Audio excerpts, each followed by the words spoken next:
Bueno, quería hacerles este video para hablar de qué es un dispositivo. En la clase anterior estuvimos trabajando con las noticias y aparecieron algunas líneas de análisis en relación a aquellas significaciones que aparecían en las noticias, aquellos mensajes que no eran ingenuos, que transmitían un saber, un conocimiento o que transmitían una ideología, ¿no? Bueno, todos esos factores que fuimos analizando en las noticias, que tenían un sentido, que iban construyendo un mensaje, están también atravesados y están instalados por algo que en lo macro social se le llama dispositivo, ¿no? Estos dispositivos que operan fuertemente, no solamente en las instituciones, sino también en las subjetividades, construyen sentido y habilitan a que se pueda decir tal cosa, o se pueda reproducir tal verdad, o se pueda hablar de tal otra. Estos dispositivos son como ovillos o madejas que están compuestas por diferentes líneas de diferentes naturalezas, que abarcan, que rodean direcciones que son diferentes. Y cada línea se puede quebrar o puede estar sometida a variaciones, a distintas variaciones en diferentes direcciones. Y para hablarles del dispositivo, voy a estar tomando algunos conceptos de Michel Foucault, pero también fuertemente los de Gilles Deleuze, que es la fotocopia que les voy a estar dejando, el PDF en realidad que les voy a estar dejando para que puedan leer, pero quería complementar con este video para que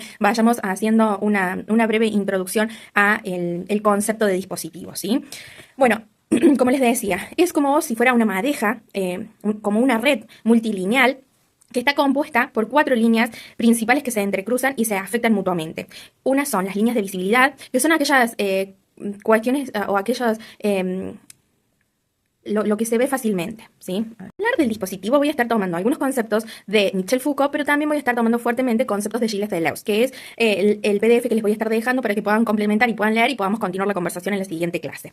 Gilles Deleuze toma conceptos de Michel Foucault para poder definir lo que es un dispositivo. Y él dice que es una madeja, como les decía recién, o un ovillo, como una red multilineal que está compuesta por 4 principales líneas que se entrecruzan y que también se afectan mutuamente, ¿sí? No solamente se entrecruzan, sino que se afectan mutuamente. Que una es la línea de visibilidad, la otra es la línea de enunciación, la línea de fuerza y la línea de subjetivación. Estas 4 líneas son las que Gilles Deleuze toma para referirse a la construcción de un dispositivo. Cuando hablamos de líneas de visibilidad, se refiere a lo que se hace visible, a lo que es fácilmente ver, que es como la luz, que determina lo que se puede percibir o lo que se puede ver dentro de un dispositivo. Ya vamos a ir un poquito más allá a poner un ejemplo de dispositivo.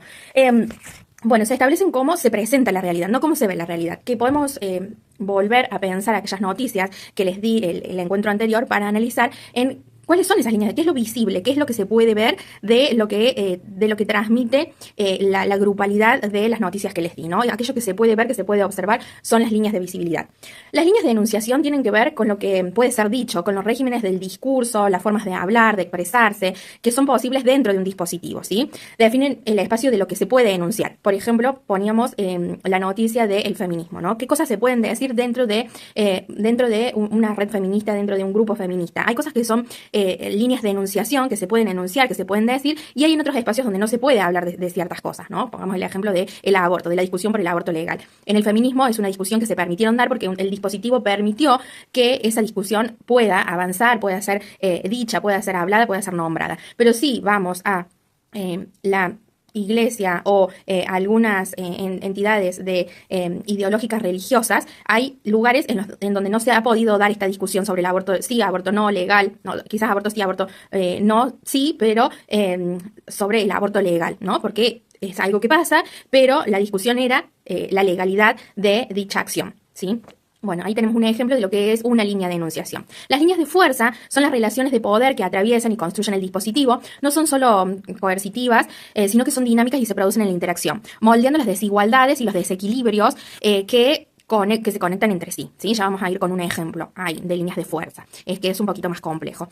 Y después tenemos las líneas de subjetivación, que de subjetividad y subjetivación hemos hablado algo. Se refiere a la producción de subjetividad dentro de un dispositivo, ¿sí? ¿Cuáles son los sujetos que produce este dispositivo? Por ejemplo, el dispositivo educativo, el dispositivo hospitalario, el dispositivo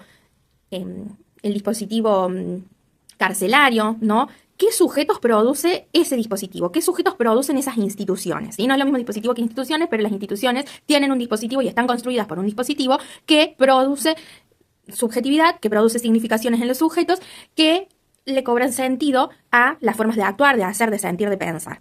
Es como los individuos son formados, son constituidos, transformados por esas relaciones de visibilidad, de enunciación, de fuerza, ¿no? Todo eso es la subjetivación. Y es también la posibilidad de líneas de fuga, que son algunas de las cuestiones que también hablábamos en el encuentro anterior, que también ya vamos a profundizar un poco en cuáles son las líneas de fuga, que no hay una definición de esta y estas son las líneas de fuga o de resistencia a ciertos dispositivos que producen ciertos sujetos, pero sí, justamente nuestro trabajo en la psicología social es poder encontrar esas líneas de fuga o esas resistencias donde la subjetividad puede volverse sobre sí misma y escapar a las formas de control preestablecidas que los dispositivos producen, ¿sí? Entonces, para Deleuze, el dispositivo es como un ensamble o una máquina que hace ver, que hace hablar, que produce conocimiento, que produce formas de ser, que no se trata de una teoría que es abstracta, sino que es una herramienta más pragmática para analizar cómo otras fuerzas operan en la sociedad, ¿no? Algunas que hayan leído un poco de Foucault, saben que Foucault es un pensador y un filósofo que se ha dedicado fuertemente a analizar el poder y a analizar también los dispositivos de poder que operan en las subjetividades que operan y producen subjetividades, que fuertemente ha analizado la prisión, y es acá donde me voy a detener para que podamos dar un ejemplo más concreto de lo que es un dispositivo, tomando sí la definición de Foucault en cuanto a la disciplina y el control que operan en la prisión. Vamos a tomar la prisión, el sistema carcelario para poder analizar o pensar el dispositivo. ¿Sí? Esto después lo vamos a ampliar en la clase, lo vamos a conversar, lo vamos a discutir con sus lecturas también.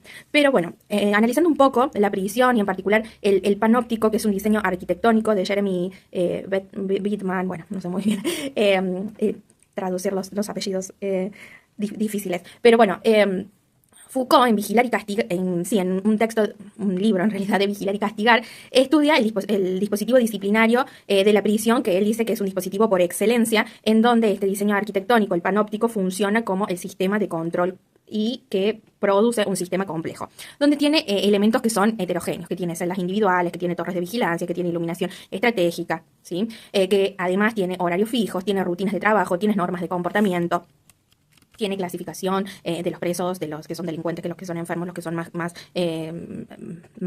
agresivos para la sociedad, o los que cometieron crímenes, o los que son menos peligrosos, ¿no? Y bueno, y tiene también, o sea, técnicas de vigilancia constante, donde también operan los castigos y las recompensas para esas técnicas de vigilancia, ¿no? Bueno, ¿cuál es la función de la prisión? ¿No? Producir cuerpos que son dóciles, que son útiles, y en teoría la función de la prisión busca reformar al individuo, no solo castigarlo, sino también interiorizar la norma, haciendo que el individuo se discipline a sí mismo y pueda, bueno, luego reinsertarse en la sociedad, ¿no? Eso es, en teoría, lo que la prisión busca con ese sistema, ¿no? Pero también en este sistema aparecen las relaciones de poder, ¿no? El poder no es solo represivo, sino también es productivo, ¿no? Produce un saber sobre el individuo y lo moldea a través de la disciplina, ¿no? En este caso hablando de la prisión, pero también tenemos otras instituciones que operan con otros dispositivos, como por ejemplo la institución de escuela, que también tiene una forma de disciplinamiento de cuerpos, de los cuerpos, que funcionan para otro fin, ¿no? Aquí estamos analizando, vuelvo a pensar, ¿no? La prisión, ¿no?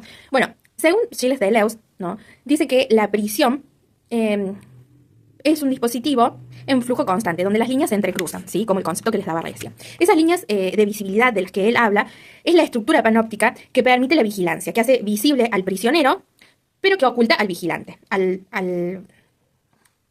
que tiene el poder, ¿no? En esta estructura que recién les mencionaba. De panóptico, el que está oculto ahí es el controlador y a quienes vigilan, pero esa estructura permite ver al prisionero, ¿no? Esa es una línea de visibilidad que está muy clara y que se puede observar tranquilamente. No tenemos el acceso a las cárceles, pero podemos buscar una estructura y ver que tienen un sistema así, bueno, algunas han sido un poco modernizadas y refaccionadas, pero en sí tienen esa forma de funcionamiento. Las líneas de enunciación de las que menciona Deleuze son los reglamentos, las confesiones de los prisioneros, los informes de los guardias, los discursos sobre la rehabilitación, sobre la criminalidad, ¿sí? Todos aquellos discursos, todas aquellas reglas, todo lo que se dice, ¿no? De cómo funciona, cómo opera, cómo deben ser. Esas son las líneas de enunciación que menciona Gilles Deleuze, ¿sí?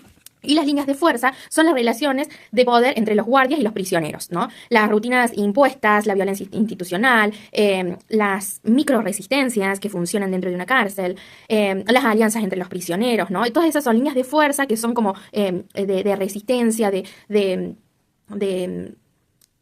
sí, vamos a poner la resistencia, que existen, no solamente entre el que tiene el poder y entre el que está sometido, sino también entre los mismos presos o también entre esas reglas impuestas, ¿no?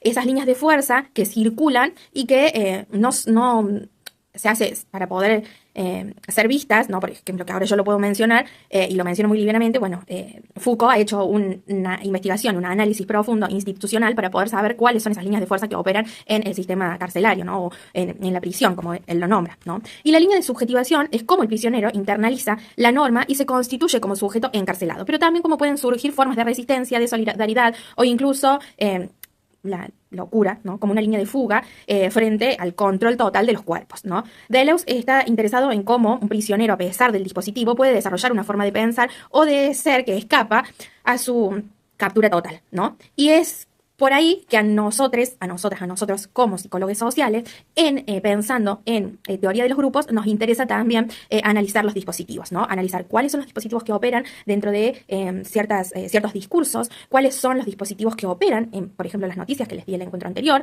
cuáles son los dispositivos que operan cuando van a realizar un trabajo de campo y circula una verdad absoluta que no es discutida, pero que ustedes están viendo que puede ser repensada, ¿no? ¿Cuáles son esos dispositivos que operan, que construyeron esa verdad de nuestros cuerpos, que son para nosotros, como futuros psicólogos sociales o psicólogas sociales, el trabajo o la tarea de repensar y de analizar y de poder ver qué dispositivos operan ahí, ¿no? Esto que estoy diciendo, ¿no? Tiene que ver, ¿no? con las sociedades de control, ¿no? Tiene que ver con otra cuestión que marca Deleuze, que es un dispositivo, que es el texto que les voy a estar dejando, que tiene que ver con el tema de las sociedades de control en las que vivimos, ¿no? Que se van profundizando, que podemos hablar de nuevos dispositivos para analizar, ¿no? Como son las redes sociales, como es la hiperconectividad, ¿no? Todo lo que tiene que ver con las nuevas tecnologías, ¿no? Estos dispositivos, ¿no? Son máquinas complejas que producen efectos en nuestros cuerpos, que Deleuze analiza lo que Foucault habla sobre las sociedades de control, lo que estudia sobre las sociedades de control, teniendo en cuenta que se centra en las producciones de saber y de poder a través de la articulación de elementos que son heterogéneos, sin negar la particularidad en la dinámica de los dispositivos, que tiene particularidades, ¿no? No es lo mismo hablar de la prisión, que es el ejemplo que les ponía, que hablar, por ejemplo, del dispositivo de control, que que es la tecnología, las nuevas tecnologías, ¿no? No es lo mismo hablar de un dispositivo de control de una institución educativa que hablar de un sistema de control de un dispositivo institucional municipal, por ejemplo, ¿sí? Y en todos los dispositivos existen líneas de fuga que pueden escapar de esa lógica dominante de estos dispositivos, ¿no? Y esas líneas de fuga son las que mucho nos interesa y nos debe interesar a nosotros para poder encontrar el quehacer psicosocial en la grupalidad, en las instituciones donde podemos construir espacios de trabajo, en donde podemos encontrar posibilidad para intervenir, ¿sí?